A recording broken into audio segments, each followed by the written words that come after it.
Ever catch yourself wondering, like, how do our brains even develop a sense of self? It's kind of a weird thing to think about when you really, you know, think about it. Yeah, it's like, where does that come from? Exactly. So today, we're going to take a deep dive, a real deep dive into that very question. We're going to be exploring the human psyche. It actually functions kind of like an internal guidance system. Yeah, it's wild. I mean, when you think about it, our brains are products of like millions of years of evolution, right? Well, think about it. Unlike our primate relatives who are, mostly driven by instinct, we humans, we have this incredible capacity for long-term planning. We can actually envision future scenarios, right? But how does that tie back into our self-worth? Well, that's where things get really interesting, and that's where this idea of a self-worth control system comes into play. Okay, I am intrigued. Tell me more about this self-worth control system. So picture this. Your psyche, your mind, it's like this complex piece of machinery, right? But instead of gears and levers, it's running on thoughts, feelings, experiences. Okay, I can kind of visualize that. Right. And this machinery, it has a very specific function to regulate your sense of self. It's constantly comparing your actions to your aspirations, making tiny adjustments, trying to keep everything in balance. And it's essentially the ideal you. You know that version of yourself you're always striving to be? Oh yeah, I know that version very well. Right. We all do. It might be like the high achiever, the life of the party, the amazing parent, whatever really floats your boat. That's what creates this need for adjustment. And this gap, this error signal, is actually a powerful engine for growth. Think about it. And this constant feedback loop, this ongoing dance between our actions, our self-image, and our ideal self, it's a big part of what we experience as self-esteem.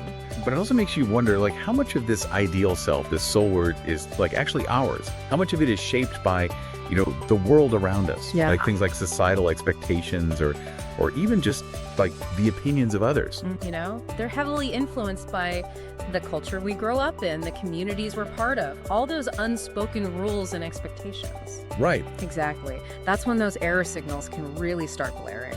And it can lead to a lot of discomfort, even if we're not consciously aware of where that discomfort is coming from. It's like our self-worth control system is stuck in this loop, constantly trying to hit a moving target. Well, that's where this concept of damping comes in.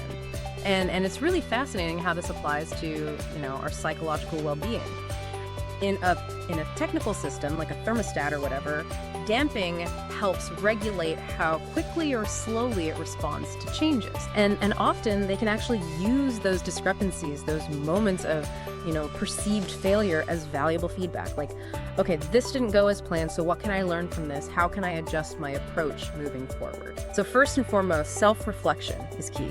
Taking the time to really examine that soul work, that ideal self that's driving our actions, that can be incredibly illuminating, even if it's a little uncomfortable at times, because it allows us to ask ourselves, is this ideal really mine? Does it reflect my authentic values and aspirations? Or is it, maybe unconsciously influenced by external pressures or expectations that maybe no longer serve me?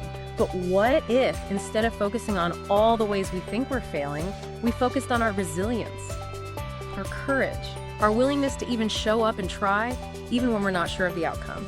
That takes a lot of self-compassion, wouldn't you say? It does. Yeah, I think the biggest takeaway here is that, our brains are wired for this constant dance between who we are and who we want to be, right? It's like this ongoing process of becoming. On that note, we'll leave you to explore your own soul words and see what insights emerge. Until next time, keep those control systems well calibrated, and remember, progress, not perfection.